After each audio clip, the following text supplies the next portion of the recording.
terkesima, dia macam sedih, happy. Sebab happy. Sebab happy. Tapi bila the moment tengok Kaabah tu rasa apa? Rasa macam tak nak explain lah. Macam Tenang ke? macam tu lah dia macam wow, macam tu kan. Dia rasa wow, dia rasa macam ada satu kebahagiaan yang hinggap dalam hati tu kan, yang kita mungkin tak boleh nak explain. Dan this is what we call mutmainnah. Nampak tak? Ada kaitan dekat situ. Ya ayyatuhan nafsul mutmainnah. Ada cerita pasal orang-orang yang ada jiwa tenang. Maka kaitan yang dibuat oleh Al-Biqai rahimahullah, dia mengatakan tuan-puan sekalian, apakah kaitan al-balad dengan ya ayyatuhan nafsul mutmainnah itu? Orang-orang yang sampai ke kota Mekah ini pastinya akan dihinggapi jiwa mereka dengan ketenangan yang tidak boleh diungkapkan dengan kata-kata. Itulah yang dikatakan oleh orang-orang yang mendapat mutmainnah dekat situ. Itu satu tuan-puan sekalian. Maksudnya bila sampai ke kota Mekah, melihat Kaabah sebagai contoh, dia akan merasai mutmainnah, akan rasa ketenangan. Dan Allah kata tuan-puan sekalian, irji'i ila rabbiki radiyatan mardiyah. Bukankah kita pergi ke kota Mekah tuan-puan sekalian, apa benda tujuan kita pergi ke kota Mekah? Sekadar nak pergi ziarah je ke? Oh cantik macam ni Kaabah, macam tu ke? Apa tujuan utama kita pergi ke kota Mekah? Sama ada tunaikan umrah ataupun haji, apa tujuan utama dia? Kita nak beribadah. Tujuan ibadah tu untuk apa? Keredaan Allah Subhanahu Wa Taala. Maka tuan-puan sekalian, dua side kat sini. Dia pertama, bila kita pergi dekat Mekah ni tuan-puan sekalian, kita nak dapat radiyatan. Kita nak keredaan itu. Dan bukanlah bermaksud dekat tempat lain Allah tak reda, tapi sebab Mekah itu ada mardiyah, bukan sekadar radiyatan. Radiyatan mungkin ada dekat semua tempat. Dekat-dekat dalam dewan saat ini pun ada radiyatan tu. Tapi mardiyah adalah kota Mekah itu. Radiyatan mardiyah. Satu kepuasan yang dipuas-puaskan lagi. Satu keredaan yang direda-redakan lagi. Maka inilah radiyatan mardiyah. Maka sebab itulah kota Mekah itu dipalitkan dengan radiyatan mardiyah pada suratul Fajar itu. Boleh faham setakat ini? Dua kaitan tu. Ada lagi dua lagi.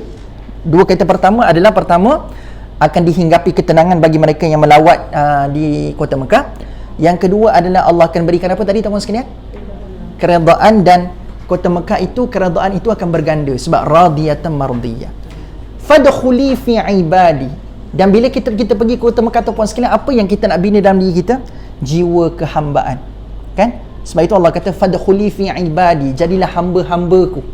Masuklah kamu ke dalam golongan hamba-hambaku. Sebab tu tuan-puan sekalian, orang yang pergi ke kota Mekah menunaikan umrah dan haji, macam mana semangat beribadah dia pada waktu itu? Ibadah dan abd tidak boleh dipisahkan. Ibadah dan abd datang daripada perkataan yang sama. Tak boleh kita melakukan ibadah tapi tidak menjadi hamba. Hanya yang menjadi hamba dia boleh melakukan ibadah kepada Allah. Ibadah dan abd sama. Jadi bila kita pergi ke kota Mekah tuan-puan sekalian, kenapa kita boleh tunaikan ibadah yang luar biasa banyaknya dan kualitinya? Sebab kita sudah menjadi hamba dan kita telah berusaha keras untuk menjadi hamba Allah Subhanahu Wa Taala. Maka sebab itulah kita rasa kelazatan beribadah di sana. Betul tak? Dan tuan-puan sekalian, ayat terakhir suratul Fajar Allah sebut wadkhuli jannati, dan masuklah kamu dalam syurgaku. Baik, apa kaitan Mekah dengan syurga? Apa kaitan Mekah dengan syurga? Yes, ada kan Allah sebut, ada Nabi sebutkan ada syurga dunia. Ada taman syurga dunia dekat kota Mekah. Namanya apa? Raudhah. Kan itu kan antara gambaran syurga dunia. Maka nampak tak bagaimana Allah menemukan dua surah itu, khususnya pada 4 ayat akhir dengan ayat pertama suratul Balad. Maka sebab itulah tidak ada percanggahan pendapat para ulama tafsir bila mana membahaskan apakah itu al-balad. Sebab nak dikaitkan dengan surah sebelumnya sangat tepat. Kota Mekah lah tempat yang akan diberikan ketenangan. Kota Mekah lah tempat yang radiyatan mardiyah.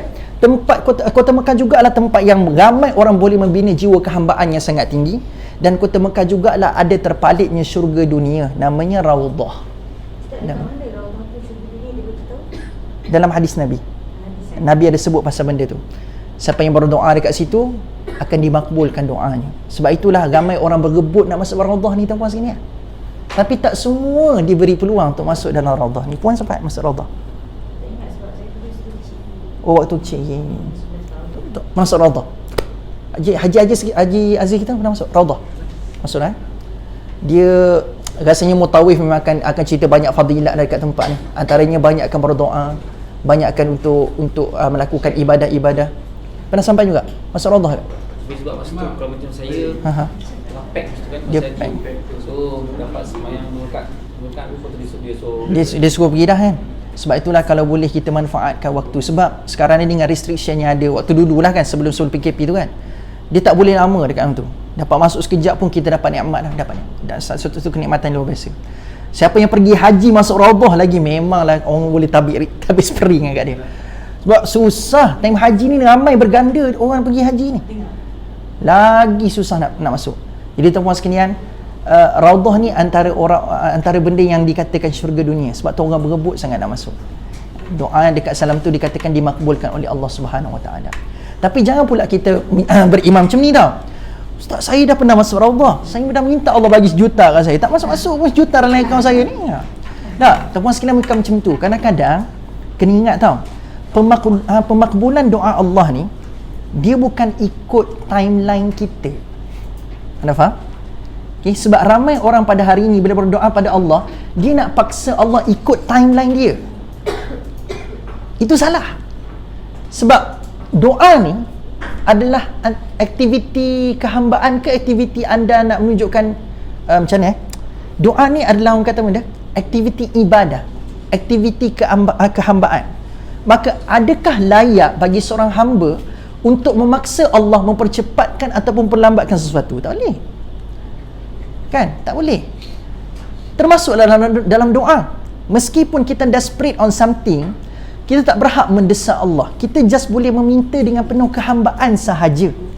So kalau hamba, ada tak possibility bila minta dengan Tuhan dia tak bagi? Ada. Dan ada tak possibility kata Tuhan dia kata mungkin bukan sekarang tapi mungkin esok. Mungkin bukan esok, mungkin tahun depan. Dan aku rasakan mungkin kat dunia mungkin belum lagi untuk kamu, tapi syurga aku bagi lebih. So itu timeline dia. Sebab kalaulah kita minta dan mendesak Allah untuk ikut timeline kita, seolah-olah Allah macam telah lunak dalam benda yang diciptakan. Allah kalah dengan makhluk. Dalam erti kata lain. Lebih kurang macam tu. Siapa Tuhan sekarang? Macam tu lah point dia. Siapa Tuhan sekarang? Dia mengatur apa yang Allah perlu buat.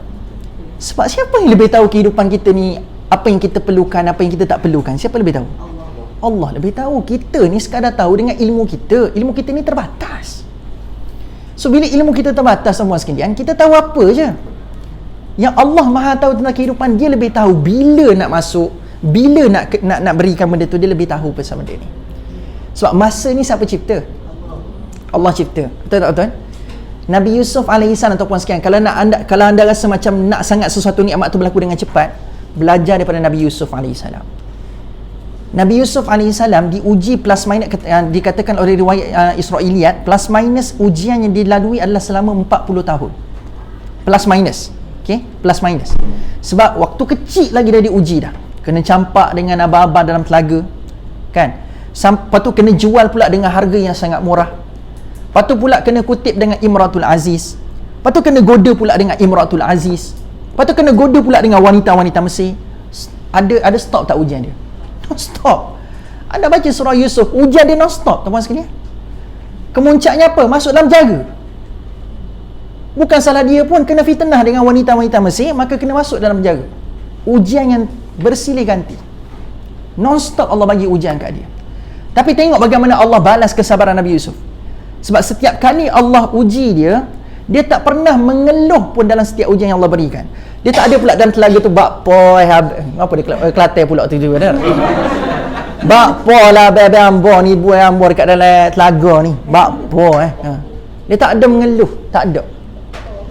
Tak ada pula dia mengadu domba, tidak ada. Tak. Tuan-tuan sekalian, dia kena goda dengan Imratul Aziz pun dia tak cari orang lain untuk tolong dia. Dia cari siapa? Allah.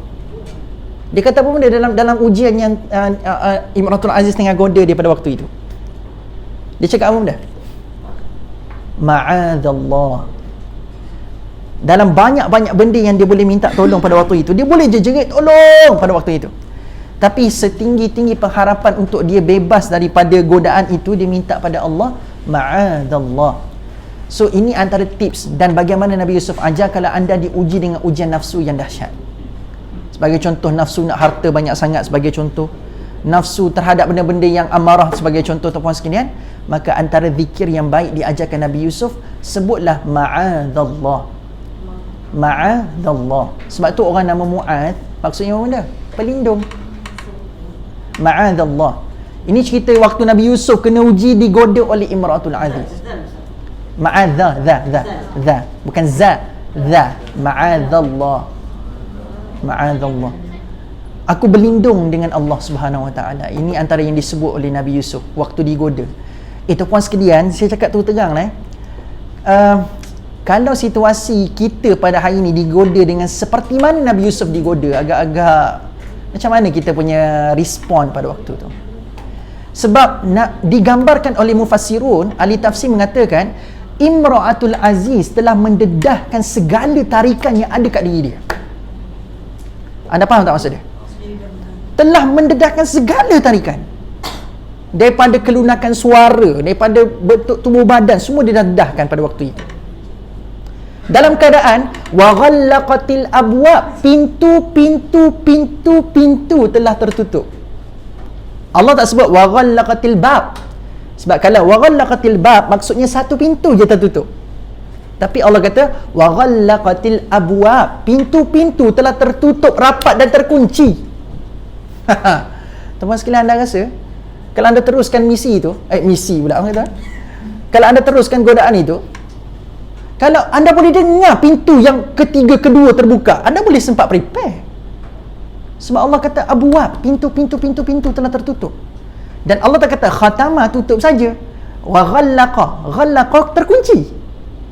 So selamat. Bukan sekadar selamat, tuan-tuan sekalian. Anda boleh bayang tak?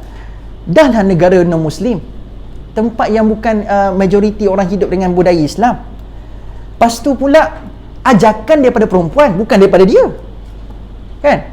Kalau diteruskan pun dekat negara tu, orang tak akan kata oh salah sangat pun. Why not? Tak tak? Jadi tuan-puan sekalian, Yusuf memilih apa benda, tuan-puan sekalian? Ma'adzallah. Kita macam mana? So kalau kita praktis kita pada hari ini, kita mungkin diuji, mungkin bukan dengan wanita. Kita diuji dengan tengok orang dekat sini, tengok orang semua pakai kereta apa benda AMG Mercedes kan? Tengok orang parking kereta kan, Mercedes AMG sebagai contoh kan. Tengok orang pakai kereta apa lagi? BM sebagai contoh. Jadi kalau kita ni yang duk pakai kereta Porsche sebagai contoh kan. Itu orang sekian, kalau kita ni duk pakai kereta biasa-biasa kan. Kita ni mungkin pakai kereta Kanch. Tahu Kanch? Pakai kereta Kanch kan. Kita pakai kereta Kanch tu sekarang kita tengok oh kita berasa nak kan. Tapi tuan-tuan sekalian ingat, kita just sekadar memiliki apa yang kita perlu. Apa yang kita perlu saja. Tapi kalau ada lebih tak salah. Jangan kata oh ustaz kata tak boleh beli BM ni, tak boleh ni. Tak boleh nak beli kereta Porsche, tak boleh. Tak ada masalah nak beli kalau ada lebihan. Kalau kita sudah tunaikan hak kita sebagai seorang Islam, zakat tak tinggal, tak salah nak berlebihan sedikit untuk bersyukur lebih dengan apa yang Allah berikan kepada kita. Tak. Itu puan sekalian, sebutkan ma'adzallah. Kalau diuji perasaan sebegitu, rasa nak sangat, jangan. So sebutkan ma'adzallah. Ini ajarkan Nabi Yusuf alaihi salam. Okey, ceritanya pasal apa tu puan sekalian tadi? Cerita pasal nikmat. Yang tadi pasal doa tadi tu kan. Nabi Yusuf diuji dengan tanpa henti, non-stop punya ujian. Lalu Allah gantikan dengan nikmat yang banyak juga. Bukan sekadar dengan kesabaran tu tadi dia sekadar dapat jadi raja. Tapi apa yang berlaku? Imra'atul Aziz bertaubat lepas tu. Sampai menyebutkan apa tuan-puan sekalian? Dia menyebutkan inni akhafullah. Wow. Nabi Yusuf ada berdakwah kat dia apa-apa tak? Kejujuran telah meruntunkan jiwa orang-orang yang pernah memfitnah di satu ketika dahulu. So kalau kita sangkakan tuan-puan sekalian fitnah mesti dibalas dengan fitnah, kita salah.